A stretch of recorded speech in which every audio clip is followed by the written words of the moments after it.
Baik, Bapak Ibu, Sumarni dan Pak Syam, dalam kasus ini Pak Syam dimengertikan sebagai coach, ya. Kemudian Ibu Sumarni sebagai coacher. Adapun yang ingin didiskusikan hari ini penilaiannya tentang bagaimana Bapak Pak Syam bisa memberikan pertanyaan yang berbobot, terbuka, kemudian dapat mendengarkan masalah dari coaching, kemudian dapat memberdayakan coaching. Baik, saya persilakan kepada Pak Syam untuk memulai dialognya. Silakan Pak. Ya, baik, kita mulai hari ini ya. Assalamualaikum, Waalaikumsalam Pak. Bagaimana kabarnya Bu? Kabarnya juga baik ya, hari ini alhamdulillah. Jadi terima kasih sudah hadir hari ini untuk melakukan sesi coaching. Pertama-tama saya ingin tahu dulu apa yang akan kita bahas hari ini Bu Madu? Bahas masalah tentang kelas Pak. Tentang kelas. Di kelas itu saya punya murid ya. Nah, murid ini sudah 2 tahun. Itu cuman saya perhatikan di tahun ini, di tahun ajaran baru ini, anak tersebut karakternya berubah dari tahun kemarin. Yang karakternya dulu itu dia santun, dia nggak suka mengganggu. Nah sekarang itu justru bahkan suka mengganggu temennya, bahkan kalau dinasihati justru dia kayak tidak mendengar, seperti itu Pak. Ini sebuah kasus yang menarik ya. Anak ini mengalami perubahan karakter, ya. Awalnya karakternya baik, lalu kemudian sekarang menjadi kurang baik ya. Seperti itu. Mungkin Ibu Sumarni tahu apa yang kira-kira menjadi penyebab kenapa anak ini berubah? Kalau dari saya sih kayaknya yang pertama itu dia kayak bosan. Namun yang kedua itu saya pernah cerita sama diskusikan dengan kepala sekolah, kenapa anak tersebut bisa berubah seperti ini Bu, kenapa karakternya yang dulu itu bisa berubah seperti ini. Nah dari situ saya bercerita, menganggap kepala sekolah juga bilang begini, mungkin dari rumahnya, mungkin dari lingkungan-rumahnya. Nah dari situ saya juga berbicara dengan orang tuanya di rumah, cara mendidiknya di rumah. Otomatis pasti dari sekolah itu pembiasaan yang diberikan di sekolah itu terus diteruskan di rumah itu bagus kalau ada kerjasama dengan orang tuanya.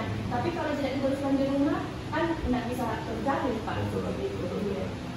Baik, pada saat Ibu Sumarni berbicara dengan orang tuanya waktu itu informasi apa yang didapat? Nah saya cuma menanyakan kenapa, apa yang terjadi di rumah sampai anak tersebut bisa seperti itu. Nah orang tuanya menyampaikan seperti itu. Dia itu sering suka main HP Bu. Dia itu kalau bangun pagi dia itu nyarinya HP. Dia itu main HP, malas ke sekolah, nggak mau mandi. Bahkan pagi-pagi itu mengamuk menangis nggak mau ke sekolah gara-gara cuman dia minta HP. Iya. Boleh tahu ini anak kelas berapa ya? Ini anak usia dini Pak. Ya maksudnya kelas 1 atau kelas 2, kelas 3? Oh TK, oh iya TK. Oh iya benar-benar ya TK. Oke, ini menarik ya. Jadi TK tapi sudah mengalami konflik seperti ya, ini. Iya Pak. Betul. Nah, apakah di sekolah itu memang diperbolehkan siswa menggunakan HP atau gimana? Kalau di sekolah tidak Pak. Justru kami di sekolah itu memberikan nasihat untuk tidak sering menggunakan HP terlalu lama karena bisa mengganggu kesehatan, apalagi anak-anak anak bisa tetap rusak. Nah, tapi saya cerita sama orang tuanya itu katanya ya seperti itu lah, sering main HP. Bahkan kalau nggak dikasih anak tersebut malah mengamuk, nangis, tidak mau sekolah, tidak mau bangun pagi, seperti itu Pak. Oh berarti ini anak sebenarnya bisa dikategorikan bahwa dia sudah ketergantungan ya, dengan HP. Nah lalu di sekolah kan tidak menggunakan handphone selama pembelajaran ya. Berarti sikapnya di sekolah bagaimana? Sikapnya kalau di sekolah itu dia datang, bahkan pernah kalau dia datang dia tak mau ke sekolah, dia berputar ke atas motor, tak mau masuk sekolah. kami di sekolah dulu ya, di sekolah itu menasehati, membujuk sampai dia mau masuk di sekolah. Tapi kalau dia juga masuk di sekolah itu dia cuma tidak mau berkegiatan, dia cuma duduk dan temannya tidak mau ikut kegiatan, maka dia duduk saja. Ini sebuah kasus yang sangat menarik ya. Apakah selama ini Bu Sumarni pernah mungkin berbicara dengan orang tua atau mungkin dengan pihak sekolah terhadap suatu solusi yang akan diberikan pada anak ini, atau mungkin ada rencana mau melakukan apa begitu? Kalau saya bercerita dengan kepala sekolah, sebenarnya saya sudah melakukan Pak ya, sebelum saya bercerita menyampaikan ke orang tuanya, dan kepala sekolah juga merasa merasa aneh juga ya, bagaimana cara mendidik orang tuanya. Jadi setelah itu saya sampaikan ke orang tuanya, bahkan orang tuanya saya panggil terus ke sekolah. Saya cerita bagaimana sih kesehariannya ini anak di rumah. Nah, seperti ibunya itu cerita seperti ini Bu, ternyata orang tuanya itu di rumah mendidik dengan kekerasan, seperti itu Pak. Iya. Jadi kita kan di sekolah dimanja, disayang, di apa yang dia mau, apalagi dibilang tidak suka mengganggu temannya. Tapi di rumahnya itu kayak pendidikannya itu yang pendidikannya itu oke lah. Kalau misalnya orang tuanya juga tidak ada kan orang tua yang mau seperti itu, anaknya kan karakternya yang seperti itu. Cuman cara mendidiknya itu dia menggunakan cara kekerasan. Kekerasannya itu kayak apa ya? Harus kami harus ini seperti itu. Bahkan pernah saya cerita sama ini tetangganya ya, bukan tetangganya juga ya sih, sepupunya ini anak, katanya seperti ini. Dia pernah dikurung di dalam kamar mandi juga, katanya di lantai 2, karena mungkin sama mamanya itu mungkin tidak terjadi seperti itu. Jadi saya mengambil kesimpulan itu bahwa ini anak kan dapat kekerasan di rumahnya, sampai di sekolah dia melampiaskan ke teman-temannya, bahkan ke gurunya. Oh, berarti di sekolah dia juga melakukan perundungan sama teman-temannya? Iya Pak. Begini, kalau misalnya ini anak yang mengganggu, marah sekali. Malah kalau ini anak yang mengganggu, temannya kayak merasa takut begitu ya, tidak terlalu menanggapi, kan mungkin sudah biasa dia lihat. Cuma kalau dia yang diganggu, seperti barang-barangnya itu dia mengambil barangnya itu sampai dia tidak mengerti kalau dia tidak menyentuh bahkan tidak fisik dia sampai fisik. Tapi kita di sekolah selalu antisipasi dengan hal seperti itu, jangan sampai dengan masalah di sekolah seperti itu bisa terjadi antara orang tua ini dengan orang tua dari cek seperti itu. Jadi masing-masing kita itu orang tua ini kita kasih beritahu seperti ini kenapa anaknya seperti ini kalau di sekolah seperti ini. Berarti sebenarnya ini masalahnya sudah bisa ditelusuri ya. Ini kan sebenarnya satu faktornya adalah dari pendidikan orang tua di rumah. Ya, pendidikan yang terbawa ke sekolah karena sering mendapatkan kekerasan, sehingga di sekolah pun anak ini melakukan kekerasan. Tapi pertanyaan saya adalah apakah pihak sekolah mungkin pernah ada tindakan atau treatment khusus pada orang tua, mungkin dengan memberikan pendidikan parenting atau apa begitu kepada orang tuanya. Maksudnya di sini sekolah berusaha memberikan solusi sehingga orang tua dan sekolah itu bisa sejalan. Ini kan tidak sinkron ya. Di sekolah dididik seperti ini, lalu kembali di rumah didikannya juga lain, makanya anaknya jadi seperti itu. Apakah pernah ada? Seperti yang saya bilang tadi, pernah sih orang tuanya kami telepon untuk datang ke sekolah, terus sampai di sekolah dia langsung tunjuk anaknya, kenapa bisa ini, kenapa bisa sekolah. Nah seperti itu. Jadi anaknya orang tua itu kayak terhadap anaknya mendorong keras seperti itu Pak. Jadi setelah itu kami sudah bisa semuanya, kita menasehati akan memberi motivasi untuk bagaimana anak ini bisa di rumahnya bisa seperti ini, dan pendidikannya juga, cara mendidiknya juga di rumah dirubah untuk memeluk anaknya, untuk apa ya, memberi kelembutan terhadap anaknya, bukan kekerasan. Berarti sudah disampaikan ya parenting yang baik itu bagaimana? Kalau tidak salah 1 minggu yang lalu. 1 minggu yang lalu. Lalu kemudian sekarang sudah apakah terlihat ada perubahan atau bagaimana? Kalau untuk beberapa hari ini saya yang emosinya itu yang belum ya, masih ada kalau ada yang, tapi ini anak suka mengganggu. Tapi kalau dia yang diganggu, emosinya itu kayak meledak kayak orang dewasa Pak, bahkan dia mau pakai fisik. Ya seperti itu. Cuman dari situ, cuma kalau misalkan kami sudah memujuk, sudah bisa diredam seperti itu. Jadi kami sampaikan ke teman-temannya untuk tidak mengganggu ya. Kembali juga ke anak tersebut, kita berikan motivasi, kita berikan apa ya, kita berikan kata-kata untuk yang bisa meluluhkan hatinya bahwa perbuatan itu salah, dia nasihat. Kalau kita nggak suka diganggu, berarti temannya juga tidak suka diganggu kalau seperti itu. Iya. Baik, jadi identifikasi masalah ini sudah jelas ya, maksudnya kita sudah tahu apa masalah yang dihadapi oleh anak ini. Sekarang saya ingin bertanya, apakah ada rencana dalam seminggu atau 2 minggu yang akan datang yang mungkin akan dilakukan oleh Ibu Sumarni? Rencananya ini saya akan lebih bercerita lagi ya, sama komunikasi dengan orang tuanya di rumah. Saya komunikasi dengan orang tuanya, saya ingin komunikasi dulu dengan kepala sekolah sama rekan guru di sekolah. Cara menyampaikan ke anak-anak ini untuk karakternya bisa berubah kembali seperti yang kemarin, yang tahun kemarin. Dan rencana ini saya akan laksanakan insya Allah secepatnya untuk meminta orang tuanya lagi ya, datang ke sekolah supaya kita bisa menyampaikan langsung. Mungkin kalau boleh memberikan masukan ya, apakah selama ini mungkin pernah ada kayak keyakinan kelas yang disepakati antara guru dan anak, ada juga ya? Ada Pak. Setiap dalam sebelum membeli kegiatan itu ada kegiatan, ada keyakinan kelas memang.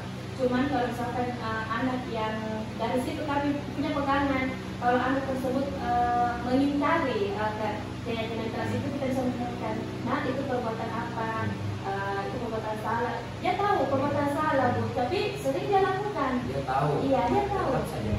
Melanggar aturan, dia sering, dia tahu. Cuman anak ini yang spesialnya ini kalau mendapatkan surat pendek, ya alhamdulillah bisa. Jadi biasa kami di sekolah mengelilingi kegiatan itu dengan membaca surat-surat pendek. Atau mungkin juga bisa diberikan semacam reward dan punishment, maksudnya jelas gitu ya. Ketika dia menunjukkan sikap yang baik, mungkin diberikan reward. Ya, kalau yang masalah itu memang dilakukan Pak. Siapa yang hari ini menjadi anak pintar, menjadi anak yang jempol, ada bintang. Kita punya bagi-bagi bintang itu anak-anak. Setiap hari ya? Setiap hari Pak. Luar biasa ya. Jadi saya rasa ini adalah sebuah treatment yang sangat bagus dari Ibu Sumarni, memberikan reward, memberikan treatment supaya anak ini bisa berubah. Berarti mungkin nanti tinggal kesabaran yang lebih ditingkatkan lagi supaya, dan berdoa juga ya. Ini kan doa juga luar biasa. Jadi sabar, tetap memberikan treatment pada anak ini dan berdoa mudah-mudahan anak ini itu bisa mengalami perubahan sehingga dia bisa menjadi lebih baik ya karakternya. Seperti itu. Ya. Baik Bu Sumarni, sekarang kita akan bahas tentang komitmen. Jadi setelah mendengar pemaparan tadi masalah yang ada di kelas, kira-kira bagaimana komitmen Ibu Sumarni agar siswa ini bisa menjadi lebih baik dibanding sebelumnya? Komitmen saya Pak tetap merangkul ya, tetap merangkul anak tersebut, mengelus sampai dan tidak lupa ya membacakan doa ya, supaya anak ini bisa karakternya lebih baik lagi, dan bisa menjadi contoh untuk teman-teman yang lainnya. Kalau dilihat anak ini cerdas, bisa, cuman yang membuat saya apa ya, karakternya itu Pak, yang kenapa bisa berubah seperti itu. Nah, komitmen itu seperti saya bilang tadi, saya akan mengeluh, saya akan memberi nasihat, saya akan reward setiap datang, ya, setiap datang mengajak bicara, mengajak bercanda, agar anak itu senang. Cuman yang menjadi masalah dari saya itu Pak, bagaimana kalau misalnya saya di sekolah kita terapkan seperti itu, tapi kembali ke lingkungan rumahnya yang berbeda, itu yang menjadi tantangan bagi saya. Betul, itu tantangan berat ya. Betul, karena Pak. di sekolah misalnya sudah baik, Ya, lalu kemudian kembali ke rumah itu terhapus lagi. Ya, betul Pak. Anggap misalnya di sekolah berapa jam ya di sekolah? Jamnya itu mulai jam anak-anak masuknya jam 8, tapi anak-anak biasa yang ada yang datang setengah 8, jam bahkan jam 7. Jadi pulangnya itu jam setengah 11. Setengah 11 ya. Jadi hanya beberapa jam di Ya, sekolah, lalu kemudian kembali ke rumah. Makanya tadi saya bilang ini perlu ada komitmen antara sekolah dan pihak guru. Barangkali mungkin pihak sekolah bisa kayak ada semacam dia hitam di atas putih ya, secara tertulis gitu. Kita membuat kesepakatan dengan orang tua, misalnya kesepakatannya sekolah menawarkan saran atau apa begitu yang harus dilakukan oleh pihak orang tua juga, supaya apa yang dilakukan di sekolah ya bisa diterapkan juga oleh orang tua. Atau mungkin Ibu Sumarni ada solusi lain? Kalau menurut saya sih Pak, tidak usah pakai yang hitam di atas putih ya Pak ya. Justru bahkan bisa orang tuanya yang kita panggil, yang seperti tadi orang tuanya kita panggil, kita berbicara, kita menyampaikan apa sebaiknya solusi yang harus dijalankan orang tua di rumah untuk bisa membantu apa yang rencana kami dan apa yang kita berikan di sekolah bisa berlanjut di rumah. Iya, tapi maksudnya gini, kalau secara tertulis itu kan gampang kontrolnya. Kalau secara lisan kan bisa saja dilupa atau mungkin orang tuanya tidak ingat dengan apa yang disampaikan atau yang disepakati. Tapi kalau ada secara tertulis, ada kayak kontrak komitmen, mungkin anggaplah ya kita menyebut seperti itu misalnya. Ada kontrak komitmen antara sekolah dan orang tua, nah itu bisa mudah dikontrol mungkin oleh sekolah karena secara tertulis. Kalau lisan kan kadang-kadang berubah. Hari ini misalnya kita bilang begini, ya besok mungkin ada perubahan, besok ada perubahan lagi misalnya. Ya, insya Allah Pak, kalau makasih sarannya, nanti saya akan coba apa yang Bapak sarankan kepada saya. Mudah-mudahan bisa mencapai apa yang kita inginkan, apa yang saya inginkan untuk anak tersebut. Karena beberapa strategi sudah saya lakukan, cuman anak tersebut cuman untuk beberapa hari ini saya perhatikan ada perubahan Pak, sudah ada perubahan sedikit, cuma dia tapi kan untuk anak usia ini tidak bisa langsung, itu harus bertahap. Kalau dewasa saja perubahan itu harus bertahap, apalagi untuk anak usia seperti ini yang masih labil. Masih sangat labil. Dia sebenarnya kan belum paham juga ya apa yang dilakukan. Ya, jadi benar-benar memang perlu dari orang tua dan dari guru. Makanya itu yang ingin kami capai itu, apa yang diterapkan di sekolah bisa diterapkan juga di rumah. Cara mendidiknya tidak pakai kekerasan yang seperti itu. Saya rasa ini sudah sangat clear ya. Artinya masalah kita hari ini ya sudah sangat jelas, dan tadi kita sudah bicara juga tentang beberapa solusi yang mungkin dapat dilakukan oleh Ibu Sumarni, begitu juga dengan rencana aksi yang mungkin akan dilakukan ya untuk memperbaikinya. So, kita berharap sama-sama mudah-mudahan dari apa yang dilakukan Ibu Sumarni bisa memberikan dampak yang besar pada anak ini, bisa membawa perubahan karakter yang lebih baik, sehingga yang paling penting sebenarnya anak ini tidak lagi mengganggu temannya, apalagi ke arah fisik ya, karena itu bisa mengarah ke bully ya, perundungan seperti itu. Kalau misalnya mengganggu sih Pak, temannya juga anak-anak ya, tidak lepas dari saling mengganggu, cuman yang Bapak bilang tadi itu yang pakai fisik. Nah kalau pakai fisik itu kan sudah dilakukan Pak ya, kan di sekolah kan kita tidak mengajarkan seperti itu. Baik, mudah-mudahan hari ini kita bisa mendapatkan hasil yang baik ya, solusi dari permasalahan yang ada bersama Ibu Marni. Kita akhiri ya sesi coaching kita hari ini dengan ucapan alhamdulillahirobbilalamin. Terima kasih Ibu Sumarni. Baik, terima kasih Pak Sam dan juga Ibu Sumarni sebagai coaching. Baik, adapun yang ingin saya sampaikan sebagai pengamat, praktek coaching yang dilakukan oleh Bapak tadi sudah menurut saya sudah sangat baik, dan juga dari segi waktu sudah sangat memenuhi.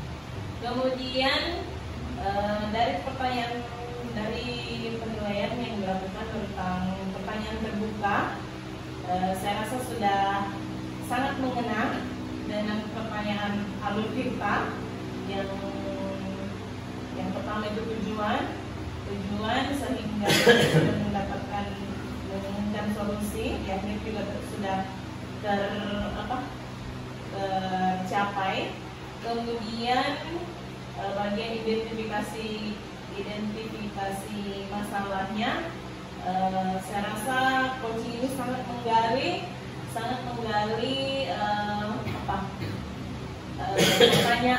memberikan pertanyaan yang sangat sampai sedetil-detilnya. Terbukti dengan coach saat menyampaikan masalahnya, ini menunjukkan emosi yang berkuat-kuat. Ya sampai saking semangatnya ini, suaranya agak dipertinggi. Ya, kemudian saya menangkap coaching ini sangat mengatur, bisa menangkap emosi dari coachingnya sehingga bisa meredakan kembali emosi dari coach itu sendiri. Kemudian dari segi rencana aksi yang disampaikan, pertanyaan yang diberikan oleh coaching, sudah sangat mengena karena coaching juga sudah meresponnya dengan baik. Kemudian bagian terakhir yaitu komitmennya juga, pertanyaannya juga sudah sangat jelas yang diberikan untuk coachingnya sehingga dapat memberdayakan coach itu sendiri.